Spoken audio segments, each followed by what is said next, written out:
Good afternoon, Minister Jane Davidson from Wales. You are Minister for Environment. We are in Copenhagen. I would like to ask you what you expect from the summit and whether you think the outcome would be a positive outcome for the regions. Well, I think that one of the strengths of this summit has been to demonstrate how important the role of the regions is. We've taken part today, for example, in a climate group event, which has had 60 states and regions across the world committing themselves to major carbon reduction actions, committing themselves to planting 1 billion trees by 2015 and calling on national governments to plant a tree for every person on the world by the same date. And what we've seen in terms of the states and regions is they are often moving ahead of their national governments. So they are really effective in terms of taking forward this agenda. Now, in the UK, of course, our UK government, the member state in the UN, was the first government in the world to put in place legally binding targets in the context of climate change legislation.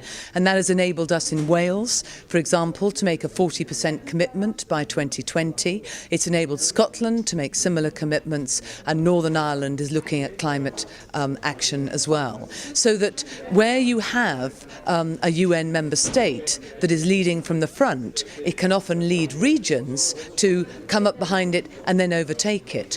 But where you have member states not leading from the front, as in Canada, for example, what we've also seen is an increasing number of provinces which have signed up to taking their own action, which has helped actually almost embarrass the member state. And I think all these things go together. And I think that any deal that is agreed here must have all levels of government reflected in it. It is critical that that is done so that all levels of government are bound into the delivery. And I'm hopeful that that aspect at least will survive the negotiations. What do you think the EU target of 20% reduction by 2020, is it ambitious enough from your point of view, since you have taken already leadership in doing your own emissions reduction?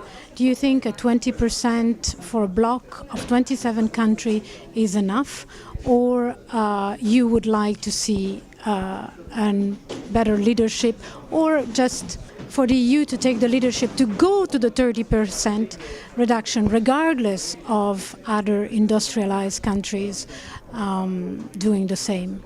Well, our position from all parts of the UK, and I met with other ministers from the devolved administrations, from Scotland, from Wales and Northern Ireland, as well as with a UK government minister last night, we're all behind the 30%, because that 30% is essential for us to go that step further and look at, for example, 40% targets in Wales and just over 40% in Scotland.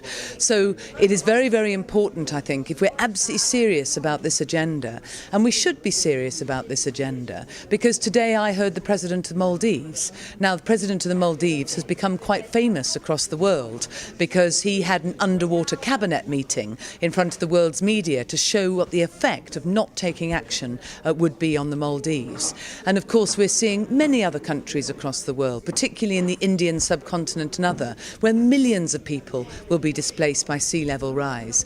And every single one of these is a human story. So as politicians, we feel that we have to argue for as high targets as possible, but underneath those targets must be a plan. And I can say from Wales that we're not just signing up to targets, but that we have spent the last 2.5 years developing the plan against which those targets will be delivered. And those targets that we've signed up for are in our areas of responsibility, so that we can actually carefully monitor the plan and make sure we can implement the outcome. When you're talking about a plan, do you think we have enough investment in R&D and in technology to actually allow us to take on board those changes and make the changes possible to go to the next generation of technology, not just the one that we have right now, which could be clean, or dirty sometimes, but really go to a 100% low carbon technology? I think we need much more investment in R&D. I think, but what is also important to say is that I haven't met anybody from global players such as Arup and others who says that we can get a fully technological solution to this. So I think it's terribly important that we do look at more R&D, we do look at more investment. We will all be carbon constrained. So when we talk about having a low carbon economy, actually we're going to be having to have low carbon lives. So every single aspect of our life will be driven by low carbon. So we must make sure that all our actions are commensurate with that new world, which means we need to take actions in our personal lives, in our professional lives, in schools, in universities and others. And we also need to look at the most rapid technological advancement wherever possible to assist in this task.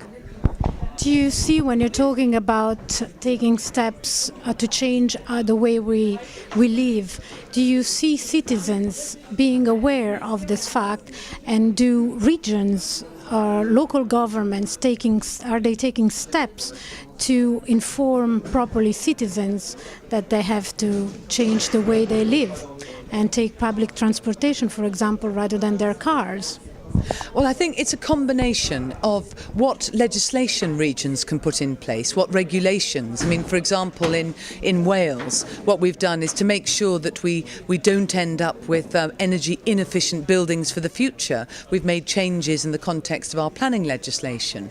And we're also looking at providing many more opportunities for public transport. But we also need to actually look at turning our transportation to a new fuel source. We need to move away from the oil-based fuels. We need to move forward to electric fuels, perhaps hydrogen fuels and others. So we do need the technological research that underpins that.